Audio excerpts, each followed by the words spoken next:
Welcome to Friday Friends, RI Elder Info's weekly look at the organizations and individuals providing resources for Rhode Island seniors, caregivers, and professionals.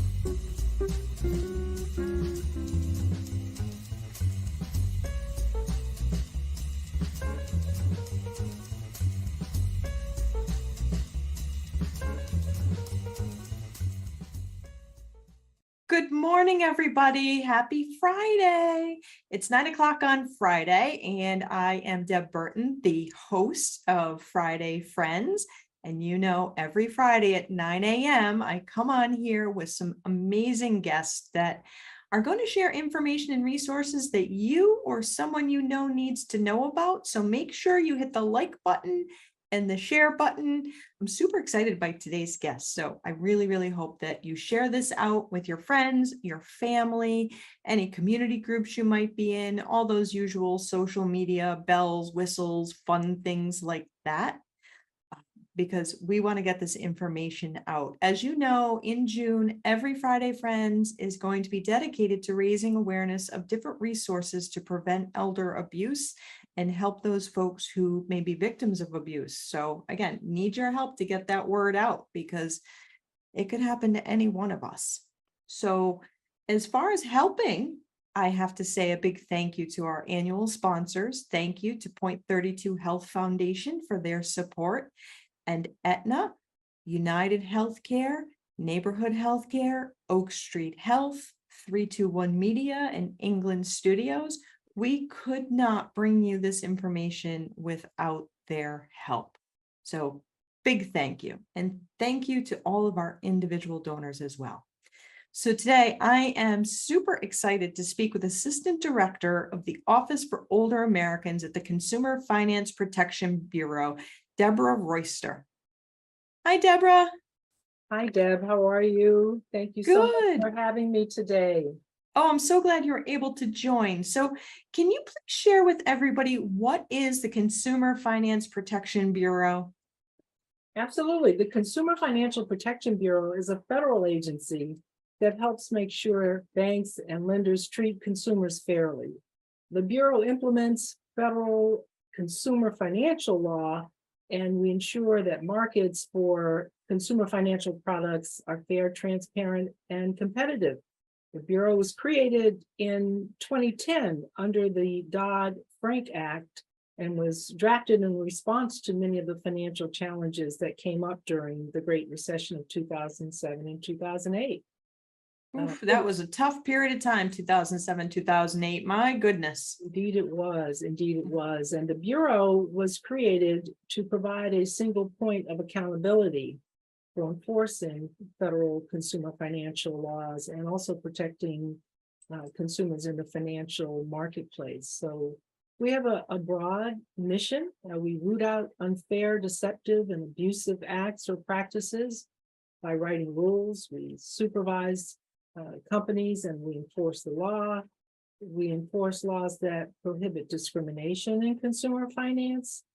We take consumer complaints, and we also work to enhance financial education while researching the experiences of consumers using financial products and also monitoring financial markets for new risks to consumers. Wow, you have your hands full there. So what kind of information could someone find on the Consumer Finance Protection Bureau's website, the CFPB website? Well, the Bureau has authority over a wide variety of financial products that affect consumers of all ages.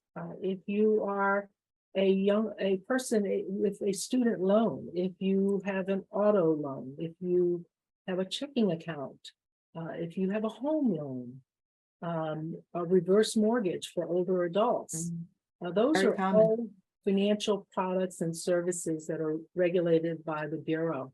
If you have an issue with a credit reporting company, again, those are issues, those are products and services that are regulated by the Bureau.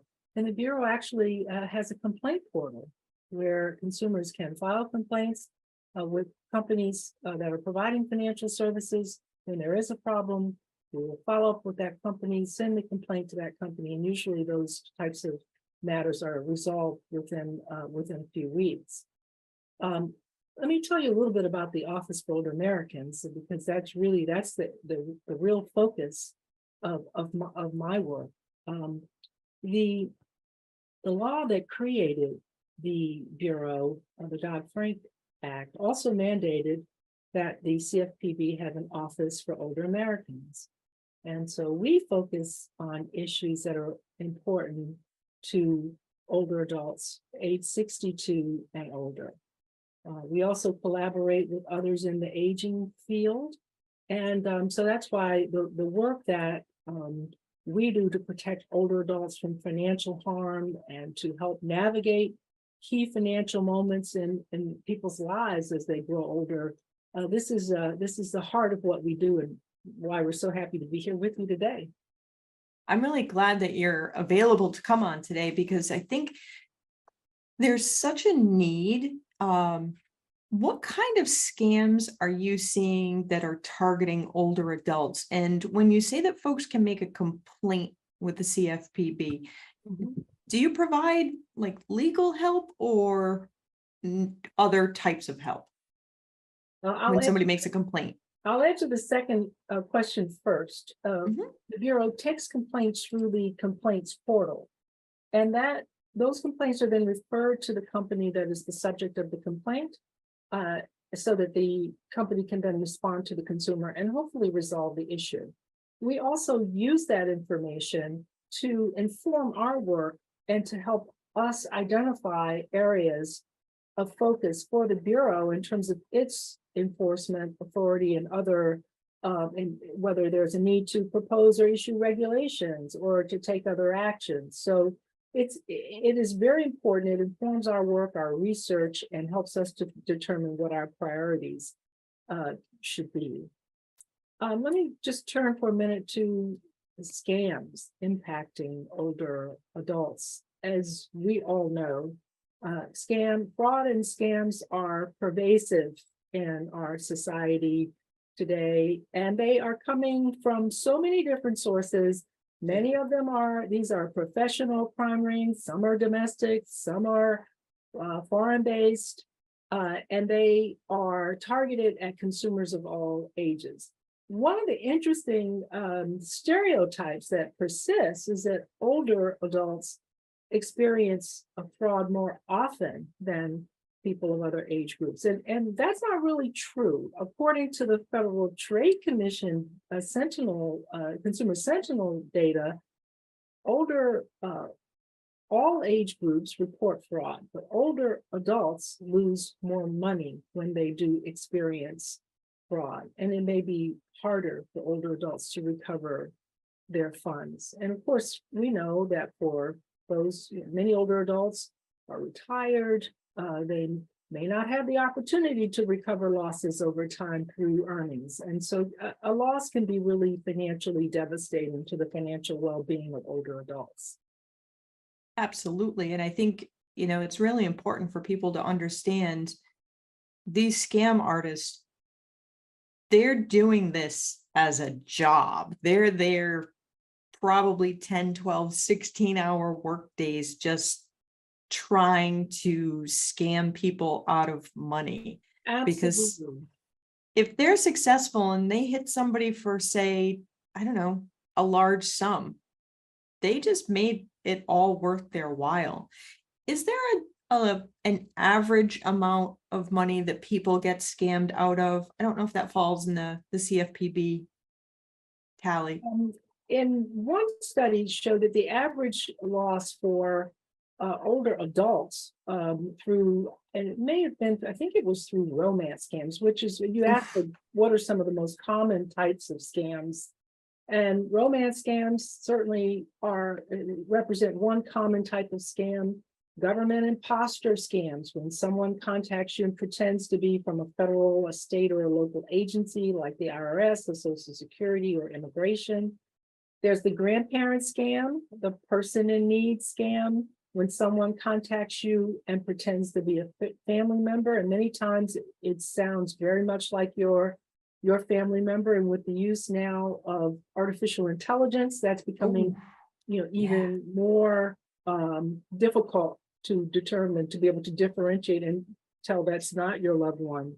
Lottery and sweepstakes scams are another common form of scam, and tech support scams. I know a number of folks, people I know, friends and acquaintances have also experienced those.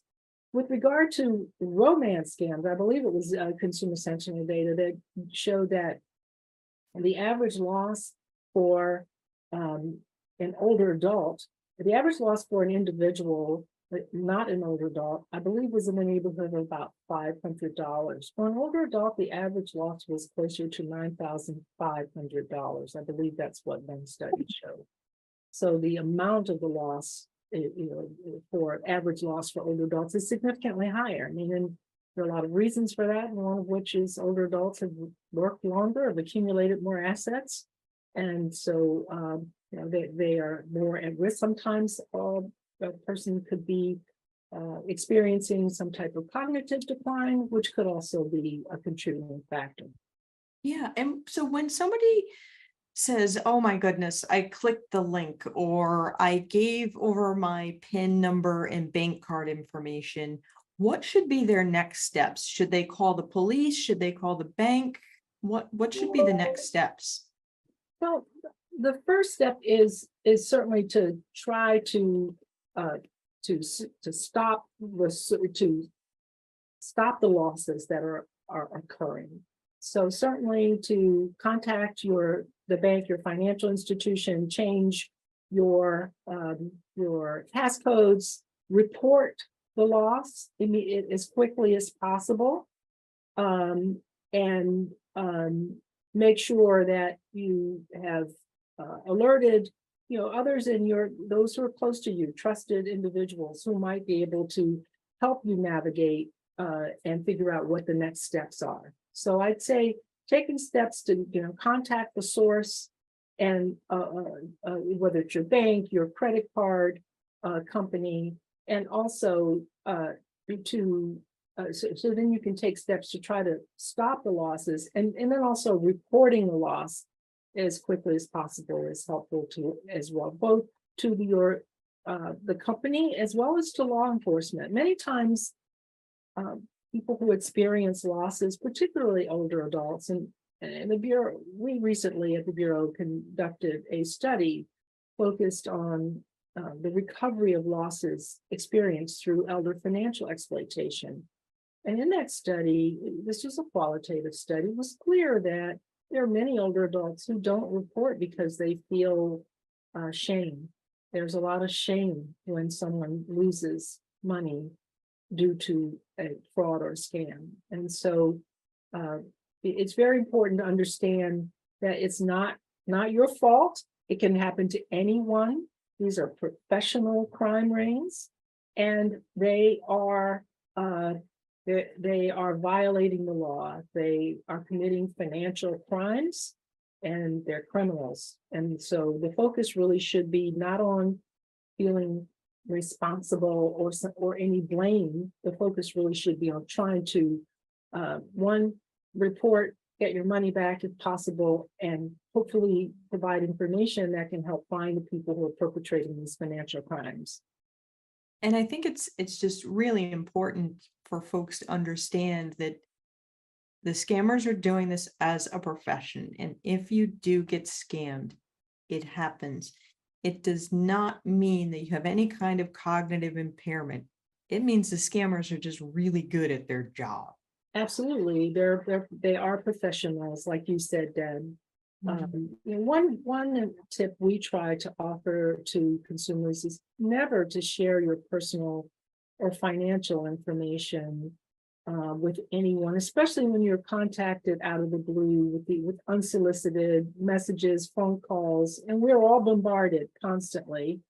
Very easy to forget, because sometimes these things happen when you're busy. The people who perpetrate these financial crimes know how to create the psychological cues that foster a sense of urgency, so that feeling the need to act, that we must act immediately. So it can be very challenging. I know it's almost happened to me a couple of times.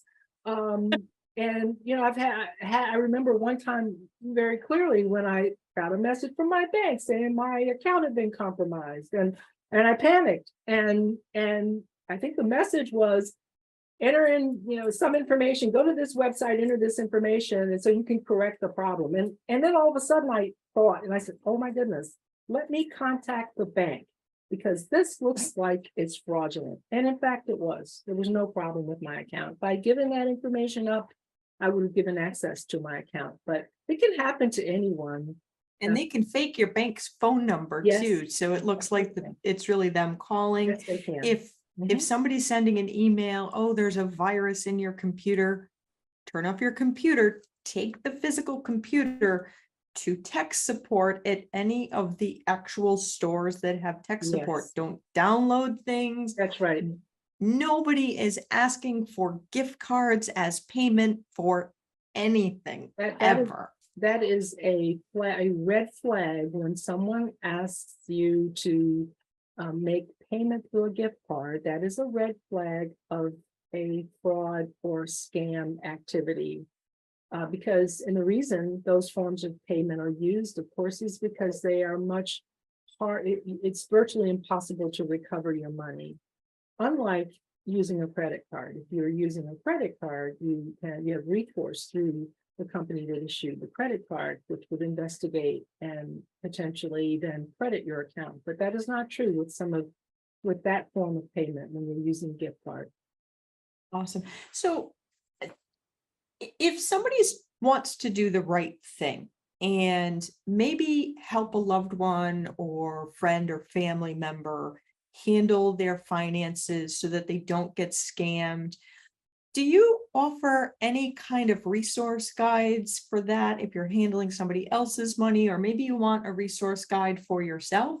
Yes, we have the CFPB has several resources that can be very helpful to those who are serving as family caregivers, financial caregivers, and for individuals.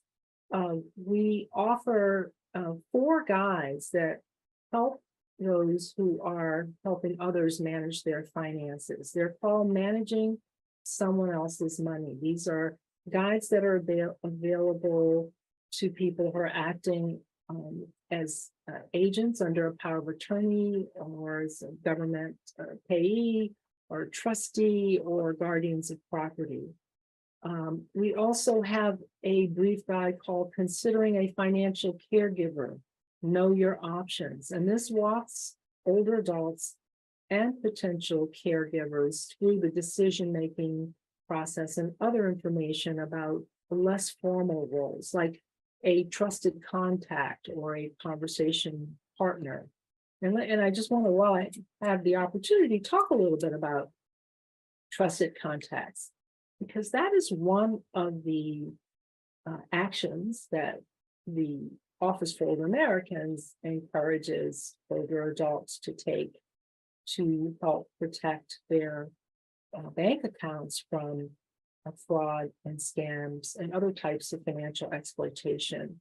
You can designate someone as a trusted contact. This is essentially an emergency contact where a bank would contact that person in the event of a case of suspected fraud or a scam or some type of financial exploitation. That the person you designate as your trusted contact does not have access to your account. You do not lose any control over your account, but it creates, a person who can be called, someone you trust, if there is the possibility of an issue. So we really strongly encourage older adults, and really everyone, not just older adults, but to have a designated trusted contract for their bank accounts. And we also have resources on the trusted contact designation, how that works, and all those can be found on our website at consumerfinance.gov.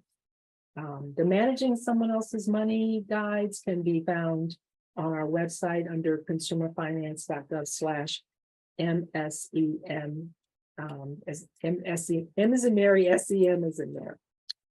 And these are guides that an individual can order in bulk if they're an organization to hand out, or they can have just one sent to their house. Yes, they can be ordered in bulk. They can be downloaded.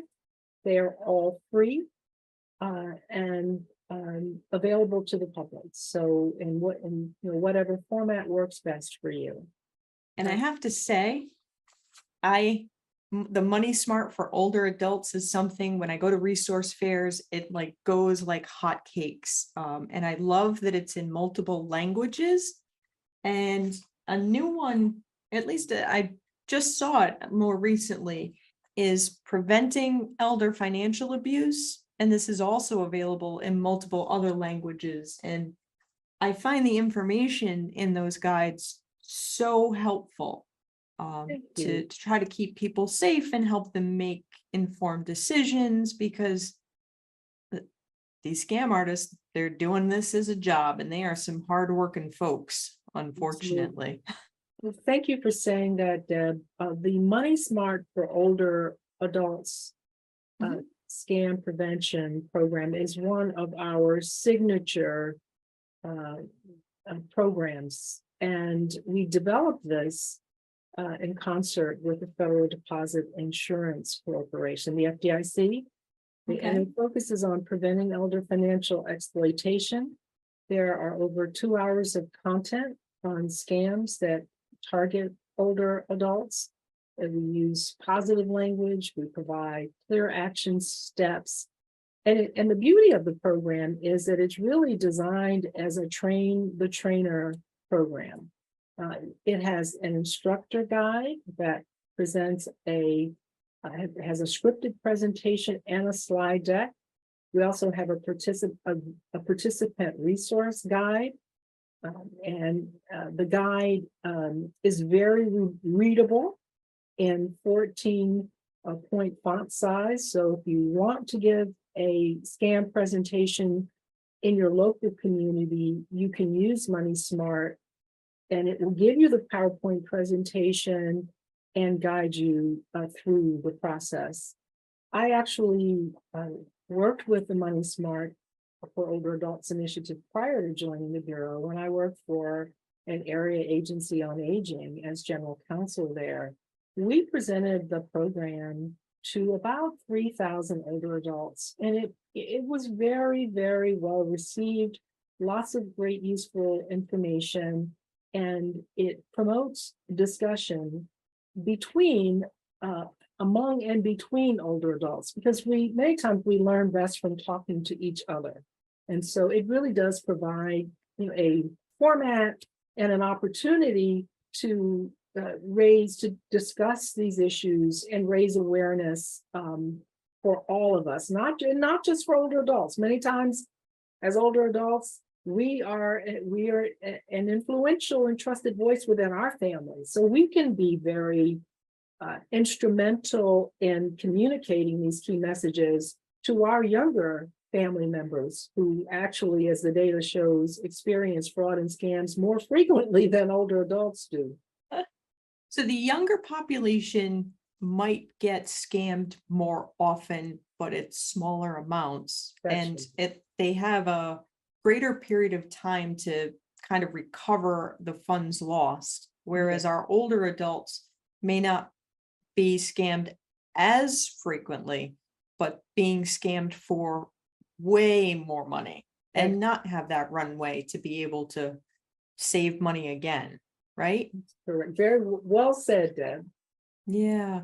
So some of the things that come up sometimes, and I thought I saw something about this, medical debt is one of the things that, sometimes comes up with our older adults.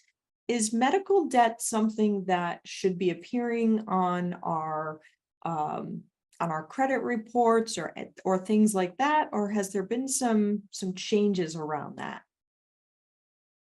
There are certainly rules around medical debt that the Bureau enforces, and we have a lot of information about that on our website. Many times we get questions as to whether debt collectors can pursue family members Yeah. of deceased debtors. And Mhm. in most cases, you will not be responsible to pay off your deceased relatives' debts. As a general rule, no one else is responsible to pay the debt of an older person who has died. There are some exceptions, and that can vary by state. A person who has questions about that may want to talk to a lawyer if they're contacted by a creditor or a debt collector about a deceased person's debts. Mhm. Okay, so the family members, maybe not themselves, but certainly the individual who passed, maybe their estate may still owe that money That's to be possible, settled, yes. and I that's mean, where you really want to speak to that attorney to take care of that, right? yes, that is correct. That's great.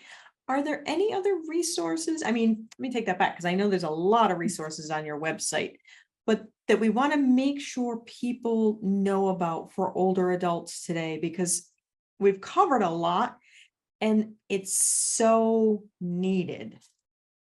Yes, well, I would encourage everyone, when you have an opportunity, please do take a look at our website at consumerfinance.gov/older Americans and look at the resources that we have that are available to those who work with older adults, for older adults, and for their family members who may be serving as a financial caregiver.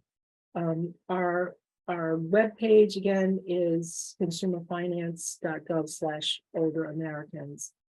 I would also encourage anyone who is having a problem with a financial provider or financial product or services to submit a complaint at the CFPB at consumerfinance.gov/complaint. You can also call the Bureau at 855-411-2372.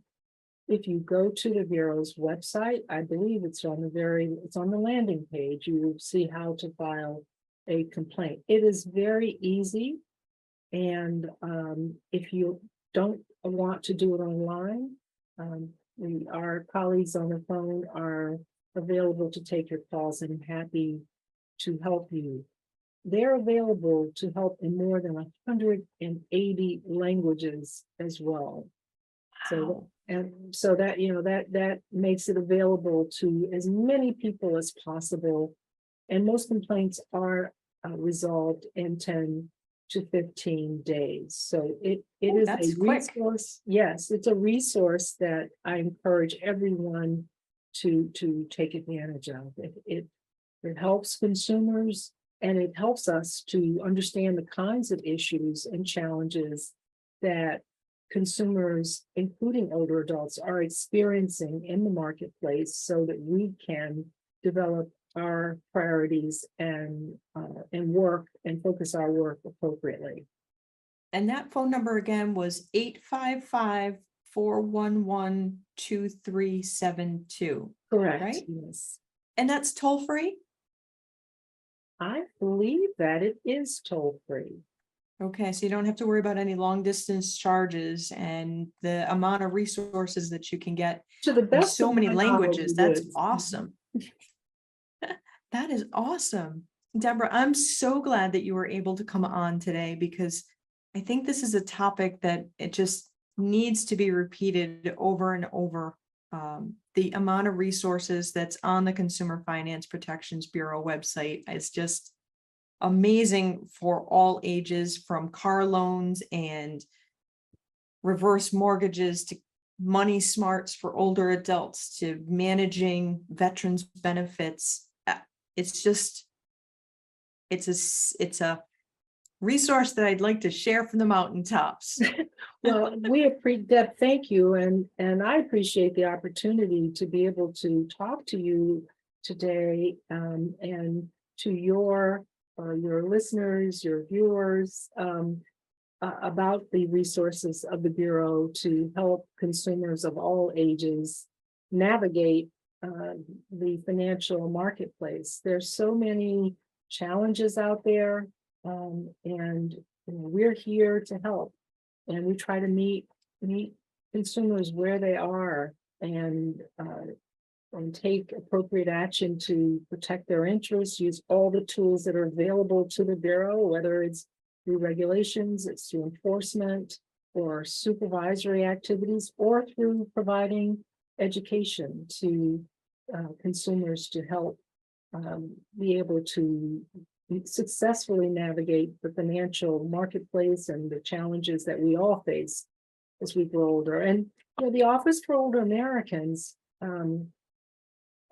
is really here to help older adults and their family members navigate the changes that come with growing older. If we are lucky, if we're blessed, we will grow older. And Amen. as we do grow older, there are certain challenges that we experience, and our financial needs change, and the risks that potentially face us change. So we want to be here to understand what those issues are and to help consumers in their lives.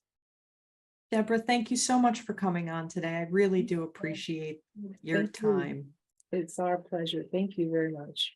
Thank you. And so everybody, just as a reminder, these scam artists are working 24/7, like a around the clock job to try to get at your resources. So if you find that you've been scammed, take the steps necessary to stop them from accessing your money and notify the police as quickly as possible.